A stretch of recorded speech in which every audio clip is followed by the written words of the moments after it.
जय हिंद दोस्तों, वंदे मातरम। तो आइए, आपका साइंस की क्लास में आपका स्वागत है। दोस्तों, आज हमें साइंस में कौन सा टॉपिक पढ़ना है? इसके पहले हमने रासायनिक अभिक्रिया, जो कक्षा 10 में साइंस का कौन सा है, रासायनिक का टॉपिक है रासायनिक अभिक्रिया एवं समीकरण। तो हमने इसको पढ़ लिया था कि रासायनिक अभिक्रिया क्या होती है, किस प्रकार से होती है और कितने कैसे उदाहरण होते हैं, तो हमने जान लिया था। अब हमें बात यह आती है कि पढ़ना है हमें रासायनिक समीकरण। तो पहले जान लेते हैं कि रासायनिक समीकरण की परिभाषा क्या होती है, रासायनिक समीकरण क्या होता है। फिर इसके बारे में जानना है कि रासायनिक समीकरण संतुलित कैसे किया जाता है और रासायनिक समीकरण हल कैसे करना है, उसको संतुलित कैसे करना है, ये जानना है। पूरा आपको एक इमेज के साथ दिखाया जाएगा कि कहाँ पे कौन सा बॉन्ड लगता है, कहाँ पे कौन जुड़ता है। चलो, तो देखिए बात आती है हमें क्या पढ़ना है, रासायनिक समीकरण। तो रासायनिक समीकरण क्या होता है जान लेते हैं। रासायनिक समीकरण क्या होता है? रासायनिक अभिक्रिया रासायनिक समीकरण द्वारा निरूपित की जाती है। रासायनिक समीकरण में तत्वों के प्रतीक या अभिकारक और उत्पादों के रासायनिक सूत्र उनकी भौतिक अवस्था के आधार पर भौतिक अवस्था के साथ लिखे जाते हैं। रासायनिक अभिक्रिया में आवश्यक परिस्थितियां जैसे ताप, दाब, उत्प्रेरक आदि को तीर के निशान के ऊपर या नीचे दर्शाया जाता है, ये बताया गया। भाई देखो, जैसे ताप है, दाब है, इस प्रकार का है, उत्प्रेरक वगैरह है, तो जो तीर का निशान होता है, जैसे हमने यहाँ पे कोई अभिकारक लिखा, ठीक है, फिर इसके बाद हमने यहाँ पे टेम्परेचर ताप लगाना है, ऊपर लगाता है, ठीक है, एटमॉस्फेयर दाब वगैरह लगाना है तो नीचे लगा देते हैं। कुछ भी यानी जो चीज यहाँ पे उत्प्रेरक रखना है तो ऊपर या नीचे लिख सकते हैं। और यहाँ पे क्या बनता है, कोई उत्पाद C और D बन रहा है, ठीक है। तो यानी ये इधर क्या है, दोनों क्या है, अभिकारक है, क्या है, अभिकारक है। और इस बार क्या बना है, इस बार ये क्या है, उत्पाद है, क्या बना है, उत्पाद बना है, ठीक है। बीच में जो उत्प्रेरक टेम्परेचर होगा तो तीर के ऊपर या नीचे रख सकते हैं। तो ये होती है रासायनिक अभिक्रिया। रासायनिक अभिक्रिया का समीकरण, तो जो अभिकारक को और उत्पाद को संकेतित करने वाले जो चिन्ह होते हैं या जो कुछ तत्व होते हैं, प्रतीक होते हैं, उन्हीं को कहा जाता है कि रासायनिक समीकरण है। चलो जान लेते हैं किस प्रकार से होते हैं रासायनिक समीकरण। अब रासायनिक समीकरण को संतुलित करने की विधि क्या होती है, ये पढ़ना है कि रासायनिक समीकरण को कैसे संतुलित करना है। तो देखो यहाँ पे बताया गया है कि चरणबद्ध संतुलित करते हैं, यानी चरण के माध्यम से संतुलित करते हैं। जो हमें चरण के माध्यम से नहीं जानना, हमें केवल एक कॉन्सेप्ट याद रखना है, उसी कॉन्सेप्ट से हम लोग कोई भी रासायनिक समीकरण होगा उसे संतुलित करेंगे। चलो, तो आगे बात आती है, चलिए भाई, रासायनिक समीकरण की हमें संतुलित करना है तो उसके पहले थोड़ा सा हमें केमिस्ट्री में बेसिक पढ़ना होगा। अब देखिए, जैसे यहाँ पे रासायनिक समीकरण आपके सामने दिख रहा होगा, ये क्या है, ये एक रासायनिक समीकरण लिखा हुआ है, जो कि जो मीथेन है तो ऑक्सीजन से रिएक्शन करके कार्बन डाई गैस बनाती है और जल बनाता है। यहाँ पे देखो दो लगा हुआ है, दो आपको दिख रहा है कि नहीं दिख रहा है, दो लगा हुआ है, यहाँ पर भी दो लगा हुआ है। तो कैसे लगता है, कब लगता है, रिएक्शन किस प्रकार से होती है, तो इसी को जानने के लिए थोड़ा सा हमें रासायनिक विज्ञान में आवर्त सारणी को पढ़ना पड़ेगा कि कौन सा तत्व किस प्रकार का होता है, उसकी कितनी बैलेंसी होती है, कितनी संयोजकता होती है और कितना उस पर चार्ज होता है।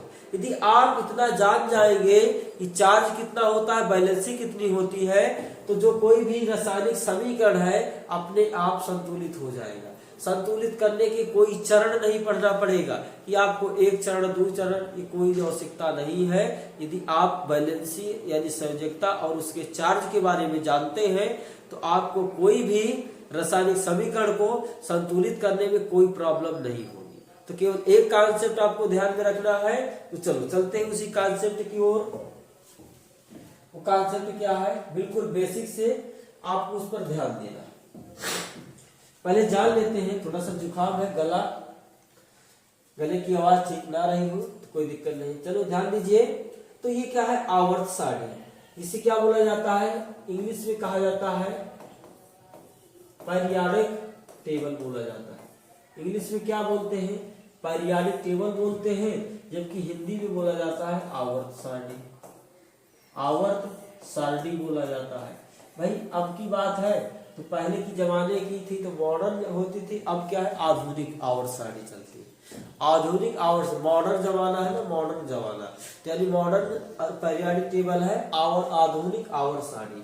तो उसी के बारे में थोड़ा सा जान लेते हैं। तो देखो ये क्या है, ये प्रत्येक तत्व का प्रतीक दिया गया है। ये क्या है, सारे क्या है प्रतीक दिए गए हैं। आपको यहाँ पे बताया गया जो सी है तो क्या कैल्शियम, ठीक है।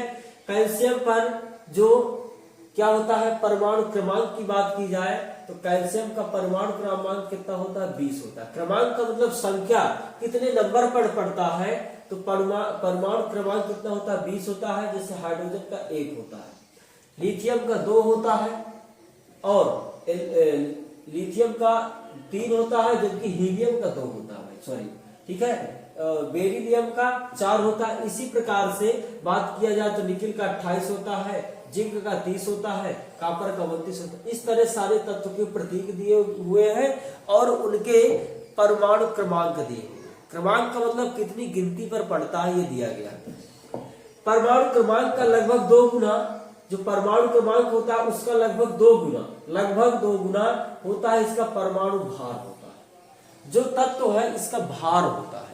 जैसे इसका परमाणु क्रमांक 20 है तो इसका परमाणु भार जो होगा 40, लगभग 40 के आसपास होगा। 40 दशमलव कुछ होता ही है।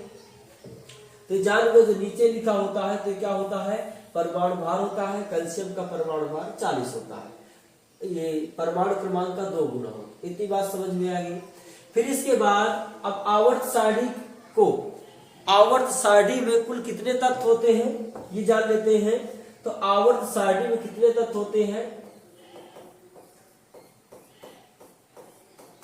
आवर्त सारणी में कितने तत्व होते हैं? 118 तत्व होते हैं। कितने तत्व होते हैं? 118 तत्व होते हैं। टोटल कितने तत्व होते हैं? टोटल 118 तत्व होते हैं। अब ये बात आती है आवर्त सारणी को 4 भागों में बांटा जाता है। कितने भागों में बांटा जाता है? 4 भागों में। चलो कौन कौन सा भाग होता है ये भी जान लेते हैं। देखो पहला एस ब्लॉक होता है, जिसमें पहले ही जान लेते हैं कि आवर्त सारणी के 4 भाग होते हैं और कौन कितने ग्रुप होते हैं, कितने समूह होते हैं, कितने आवर्त होते हैं। तो आवर्त सारणी के जो ग्रुप की संख्या होती है, जो ग्रुप होते हैं, ग्रुप ऑफ पीरियड, तो जो ग्रुप की संख्या होती है तो ग्रुप की संख्या 1 से लेकर के कहां तक होती है? 18 तक होती है। 1 से लेकर कितनी होती है? 18 तक होती है। जबकि पीरियोडिक कितना होता है, यानी आवर्त कितने होते हैं? तो आवर्त दोस्तों कितने होते हैं? पहला हो गया, दूसरा हो गया, तीसरा हो गया, चौथा हो गया, 5वां हो गया, 6वां हो गया और 7वां हो गया। आवर्त की बात की जाए तो आवर्त 7 होते हैं और ये एफ ब्लॉक के तत्व हैं। अभी बताया जाएगा, कोई दिक्कत नहीं होगी। तो आपको ध्यान देना है कि आवर्त सारणी में आवर्त की संख्या यानी पीरियड की संख्या 7 होती है, जबकि ग्रुप की संख्या 18 होती है। पता चला? जो ये वर्टिकल जो खंभे दिए होते हैं तो इनकी संख्या कितनी होती है? 18 खंभे दिए होते हैं। जबकि इस तरह जो लाइन दी होती है, क्षैतिज लाइन, तो ये लाइन कितनी होती है? 7 होती है। 4 तो इसी में दिखाया गया, 5 हो गया, 6 हो गया, 7 हो गया। तो 7 लाइन होती है जिन्हें आवर्त कहा जाता है। तो आवर्त पीरियोडिक टेबल में आवर्त सारणी में 118 तत्व होते हैं, जिनमें कितने 7 आवर्त होते हैं और ग्रुप कितने होते हैं? 18 होते हैं। 18 स्तंभ इन्हें कहा जाता है और इन्हें क्या बोल दिया जाता है? पंक्ति बोल दिया जाता है। क्या बोल दिया जाता है? जो 18 होते हैं तो स्तंभ कितने होते हैं? स्तंभ 18 होते हैं, जबकि पंक्ति कितनी होती है? पंक्ति होती बच्चे 7। इतना आपको याद है। टोटल तत्व की बात की जाए तो टोटल तत्व कितने होते हैं? 118 होते हैं। फिर इसके बाद आपको यह ध्यान देना है कि आवर्त सारणी के 4 भाग होते हैं। कौन कौन से होते हैं? आवर्त सारणी के 4 भाग होते हैं। पहला होता है, क्या होता है बच्चे? एस ब्लॉक होता है। एस ब्लॉक हो गया, दूसरा हो गया डी ब्लॉक हो गया, तीसरा क्या होगा, पी ब्लॉक हो गया, और चौथा एफ ब्लॉक हो गया। जो एफ ब्लॉक होता है, जो दो पंक्तियां नीचे होती है तो क्या दर्शाती है, एफ ब्लॉक दर्शाती है। क्या होती है, एफ ब्लॉक को दर्शाती है। ठीक है, तो जो दो पंक्तियां नीचे होती है तो एफ ब्लॉक को दर्शाती है। अब बात आती है कि एफ ब्लॉक और एस ब्लॉक में कौन क्या तत्व होते हैं, ये थोड़ा सा जान लेते हैं। तो ध्यान देना भाई, देखो यहाँ पर पूरा डिटेल से तो नहीं बता सकते, पर जो है शॉर्टकट में कुछ बताया जाएगा। तो ध्यान दो भाई, क्या होता है, जो एस ब्लॉक होता है, एस ब्लॉक, जो एस ब्लॉक होता है तो इसमें तत्वों की संख्या कितनी होती है, तत्वों की संख्या भाई आप गिन सकते हैं, 7 इसमें हो गया, 6 इसमें, तो तत्वों की संख्या कितनी होती है, 13 होती है। तत्वों की संख्या कितनी होती है, एस ब्लॉक में तत्वों की संख्या 13 होती है। जबकि डी ब्लॉक में तत्वों की संख्या क्या होती है, इसमें भाई डी ब्लॉक में तत्वों की संख्या क्या होती है, आप यदि इस तरह गिनेंगे तो 10 तत्व आएंगे, 1 2 3 4 5 6 7 8 9 10 तत्व आते हैं। जबकि इधर को गिनेंगे जो 4 आएंगे तो 4 दाम 40। तो डी ब्लॉक में कितने तत्व होते हैं, 40 तत्व होते हैं। बात समझ में आई, चलो आगे बढ़ते हैं। बात आती है पी ब्लॉक की। पी ब्लॉक में कितने तत्व होते हैं बच्चे, तो याद रखना है कि पी ब्लॉक में कितने तत्व होते हैं, पी ब्लॉक में कितने तत्व होते हैं भाई, इधर देखो 1 2 3 4 5 6 तत्व हो गए। इधर को जाएंगे तो 6 मिलेंगे, तो 6 36 और 1 37। तो पी ब्लॉक में कितने तत्व होते हैं, 37 तत्व होते हैं। जबकि एफ ब्लॉक की बात आएगी तो एफ ब्लॉक में कितने तत्व होते हैं, ये भी जान लीजिए। तो एफ ब्लॉक में ऐसे की ओर जाएंगे तो 14 होते हैं, तो 14 जुलाई 28 तत्व। कितने तत्व हो गए, 28 तत्व। यदि सभी को जोड़ेंगे तो सभी कितने, 13 प्लस 40 प्लस 37 प्लस 28, सभी को जोड़ेंगे तो टोटल 118 के बराबर आएगा। टोटल क्या आएंगे, 118 के बराबर आएंगे।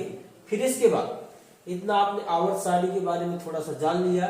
अब ये जानते हैं कौन से तत्व धातु होते हैं, कौन से तत्व अधातु होते हैं, ये भी थोड़ा सा जान लेते हैं। क्या इतना समझ में आया आपके, चलो कौन से तत्व धातु होते हैं, कौन से तत्व अधातु होते हैं, ये भी जान लेते हैं। तो जो भाई देखो बिल्कुल ध्यान में रखना, जो एस ब्लॉक के तत्व होते हैं तो धातु होते हैं। एस ब्लॉक का तत्व यानी एस और डी एफ, ये सारे क्या होते हैं, ये सारे तत्व क्या होते हैं, धातु होते हैं। एस ब्लॉक, डी ब्लॉक और एफ ब्लॉक, तीनों जो ब्लॉक होते हैं इनके सारे तत्व क्या होते हैं, धातु होते हैं। अब किस प्रकार के धातु होते हैं भाई, धातु भी कई प्रकार की होती है कि ऐसे ब्लॉक में 2 प्रकार की धातु पाई जाती है, क्षारीय धातु पाई जाती है, क्षारीय मृदा धातु पाई जाती है। डी ब्लॉक के तत्व को संक्रमण तत्व कहा जाता है, ठीक है। ये ब्लॉक के तत्व को संक्रिय तत्व कहा जाता है। तो इसमें आपको ज्यादा विशेष जानने की आवश्यकता नहीं है, क्योंकि जो हमें रासायनिक अभिक्रिया में पढ़ना है वो थोड़ा सा केवल बैलेंसी चार्ज की आवश्यकता है, उतना ही बताया जाएगा। इसके बाद यदि आपको एडवांस में पूरा पीरियोडिक टेबल पढ़ना है तो हमारे प्लेलिस्ट पे जाएंगे तो रासायनिक बेसिक लिखा होगा, तो वहां पे आपको जाना है और देख लेना है। चलिए बात आती है, तो बात इसमें समझ में आए तो जो धातुएं होती है भाई, यहां से यहां तक धातुएं हो जाती है। एस ब्लॉक, डी ब्लॉक, ए ब्लॉक, तीनों ब्लॉक में धातुएं होती हैं।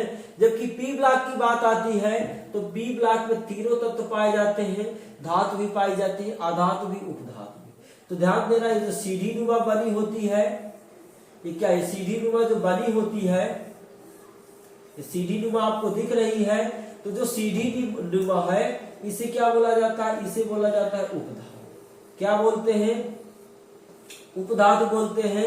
जबकि इधर के तत्व क्या होते हैं, इधर के तत्व क्या होते हैं, ये बच्चे ध्यान देना, धातु होते हैं। जबकि इधर के तत्व क्या होते हैं, इधर के तत्व होते हैं अधातु। क्या बात आपको समझ में आई कि पी ब्लॉक में तीनों तत्व कहाँ कहाँ पाए जाते हैं, इधर सीढ़ी से जो पहले के तत्व है तो धातु होते हैं, सीढ़ी से उस पार के तत्व अधातु होते हैं, और बीच के तत्व होते हैं उपधातु। क्या इतनी बात समझ में आई।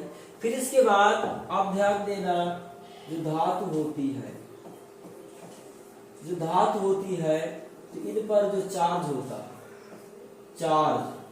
चार्ज हो या संयोजकता हो, क्या हो, संयोजकता।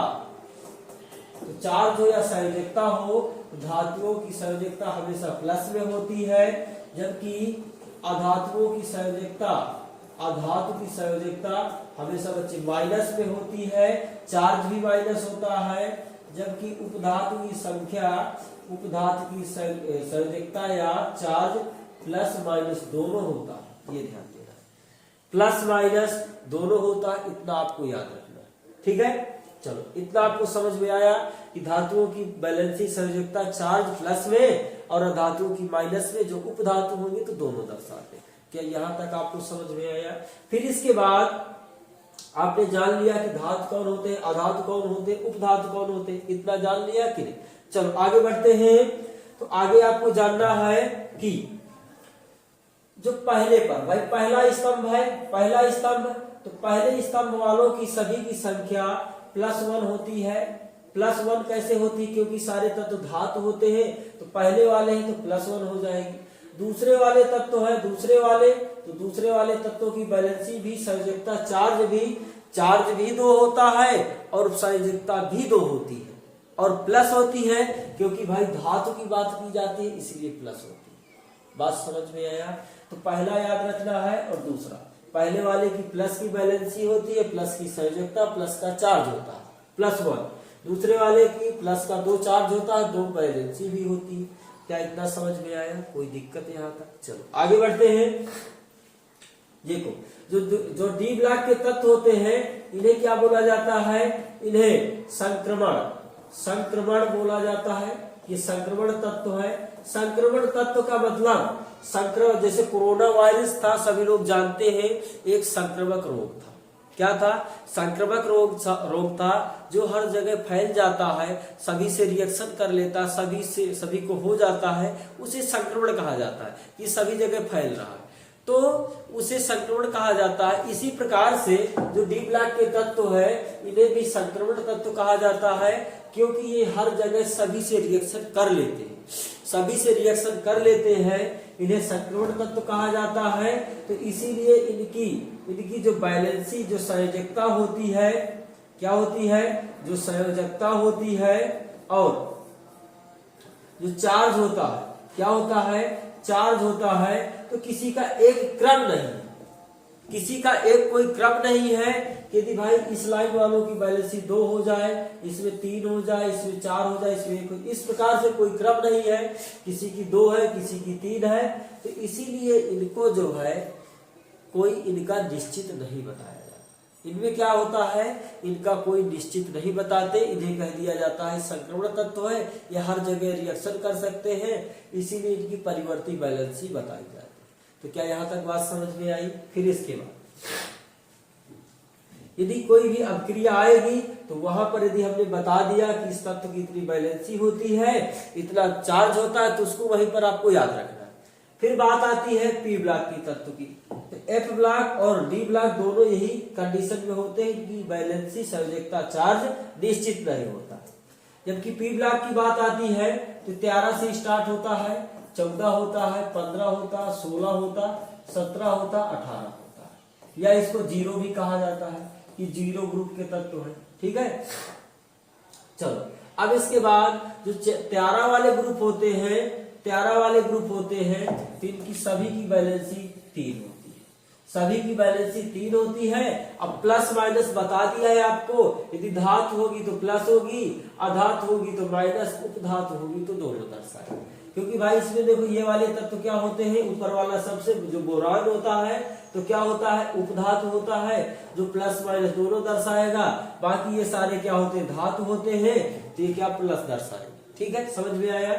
बाकी जो 14 वाले ग्रुप तत्व होते हैं इनकी बैलेंसी +4 होती है।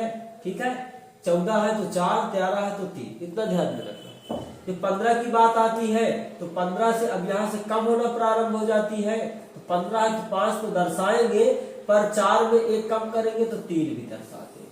तो 15 वालों की बैलेंसी क्या होती है, क्या होती है बच्चे, ध्यान रखना, 5 और 3 होती है। जब 16 वालों की तत्व की बैलेंसी आ जाएगी तो 6 तो होती ही है, पर यहाँ से घटना 2 3 हुआ था तो एक और घटेगा तो कितना हो जाएगा, 2 हो जाएगा। क्या इतना समझ में आया? बिल्कुल समझ में आया होगा। फिर इसके बाद बात आती 17 वाले की, तो 17 वाले की 7 नहीं होती, केवल 1 होती, वो भी माइनस होती है। भाई माइनस क्यों होगी? क्योंकि बता दिया गया है कि इधर अधातु होते हैं, अधातुओं की वैलेंसी माइनस होती है, तो इसमें जितने भी अधातु होंगे सभी की वैलेंसी माइनस होती है।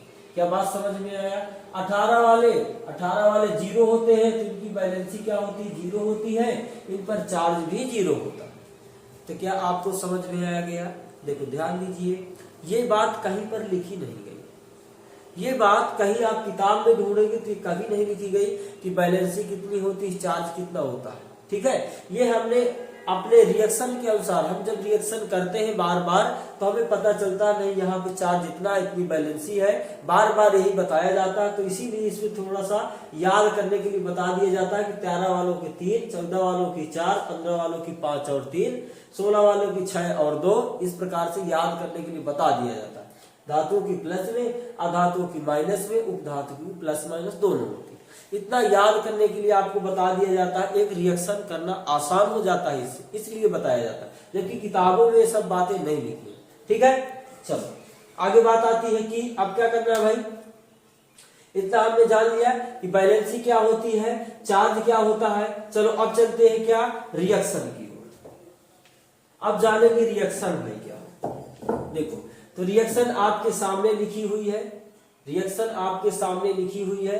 भाई देखो सबसे पहले बात आती है यहाँ पर, ये आपको दिख रहा होगा रिएक्शन।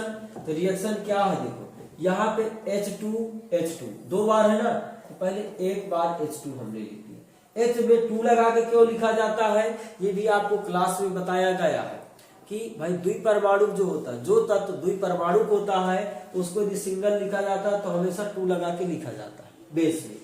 ठीक है, ये ऑक्सीजन है, ये भी द्विपरमाणु होता है, इसमें भी 2 लगा के लिखा जाता है। जब आगे ऑक्सीजन और हाइड्रोजन बनता है तो क्या बनाता है, जल बनाता है, जो कि अभी हमें पता नहीं करना। हमने केवल लिख दिया कि H और O, यदि इसको साथ में जोड़ेंगे, यदि साथ में इसको जोड़ेंगे तो H और O बनाएगा। इतना आपको ध्यान रखना है।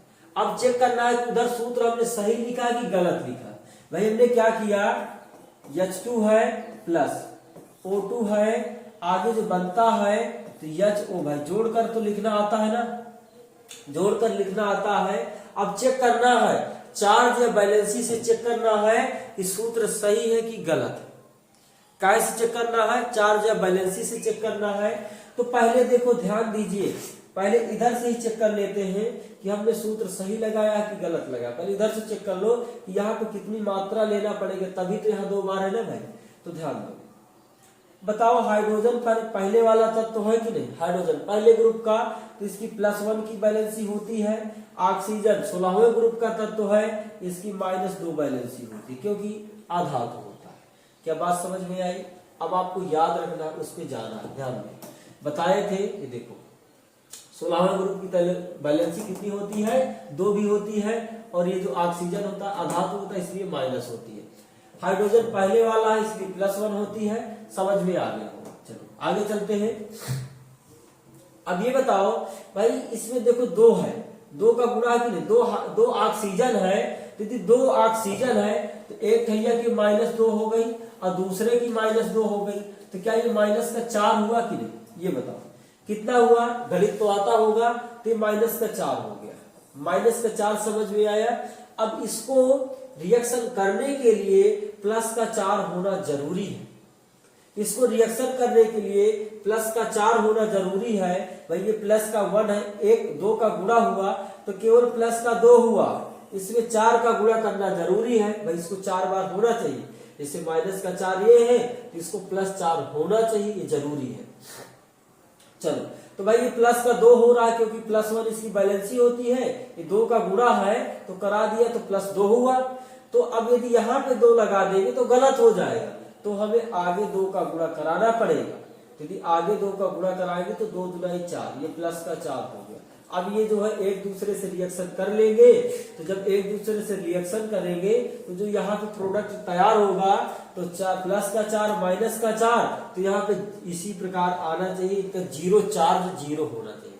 भाई +4 -4 जोड़ेंगे तो 0 आएगा ना, तो यहाँ पे भी चार्ज हमारा क्या होना चाहिए, 0 होना चाहिए, ये जरूरी है। चलो जान लेते हैं।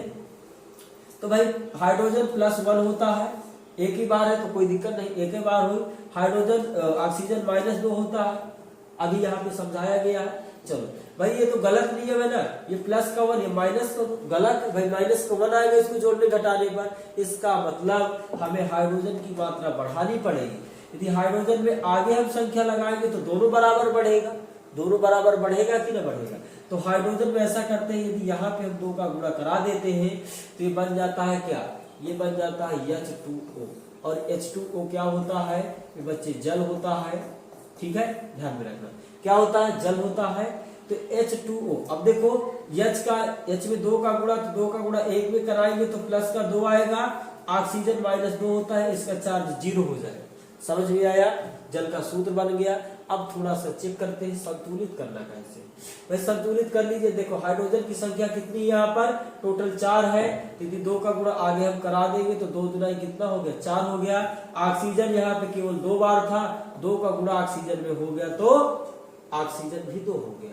चलो रिएक्शन क्या हो गई हमारी, रिएक्शन ध्यान दीजिए, H2 + O2, 2 का गुणा पहले से करा के चलना है तो 2H2O बनता है, कोई दिक्कत नहीं होगी। रिएक्शन आपके फुल समझ में आ गई होगी। हमारी आशा है कि आपको ये वाला कॉन्सेप्ट चार्ज वाला बहुत अच्छा लगा होगा। तो यदि आपको ये वीडियो अच्छी लगे तो दोस्तों के साथ शेयर जरूर करना है और जबरदस्त लाइक करना है, क्योंकि भाई हमने मेहनत करके समझाया है आपको कि कोई भी रिएक्शन है तो चार्ज या बैलेंसी के माध्यम से किस प्रकार आसानी से संतुलित भी कर सकते हैं, सूत्र भी पता करेंगे कि सही है कि गलत। ठीक है, चलो अब और कोई सूत्र बता दिया जाए। भाई देखो इधर जो आपने CO2 पढ़ा होगा, CO2 पढ़ा है कि नहीं, तो CO2 सूत्र सही है कि गलत है, चलो चेक कर देते हैं। भाई देखो जो कार्बन होता है 14वें ग्रुप का तत्व है, प्लस की 4 बैलेंसी होती है, जबकि जो ऑक्सीजन होता है तो इसकी बैलेंसी -2 होती है, और ये 2 का देखो गुणा है, 2 का गुणा है तो ये -4 हुआ कि नहीं, तो -4 + 4, इसका मतलब ये सूत्र सही लिखा हुआ है। ठीक है, इसमें भी बता दिया जाए जो Fe होता है तो Fe होता है +3 बैलेंसी होती है, ऑक्सीजन में -2 बैलेंसी होती है, Fe में 2 का गुणा है तो Fe में 2 का गुणा है तो क्या +6 हुआ, +6 हुआ, और ऑक्सीजन में 3 का गुणा है, 3 में 2 का गुणा हुआ तो -6 हुआ, इसका भी चार्ज 0 है, यानी ये भी क्या है, सूत्र सही लिखा हुआ है। तो कोई भी केमिस्ट्री का, रासायनिक विज्ञान का कोई भी सूत्र है, आप चार्ज के माध्यम से उसको सही कर सकते हैं कि क्या सही है। आपको समझ में आ गई होगी कि चार्ज क्या होता है, रिएक्शन किस प्रकार से करना है, आपको कॉन्सेप्ट में मजा आई होगी। तो वीडियो को लाइक करना है, दोस्तों को साथ शेयर करना है, और नेक्स्ट टॉपिक में मिलेंगे कि रासायनिक अभिक्रिया किस प्रकार से और संतुलित करते हैं, जिसमें आपको बहुत मजा आएगा। तो अगला वीडियो आप देखना ना भूलिए। तब तक के लिए दोस्तों जय हिंद।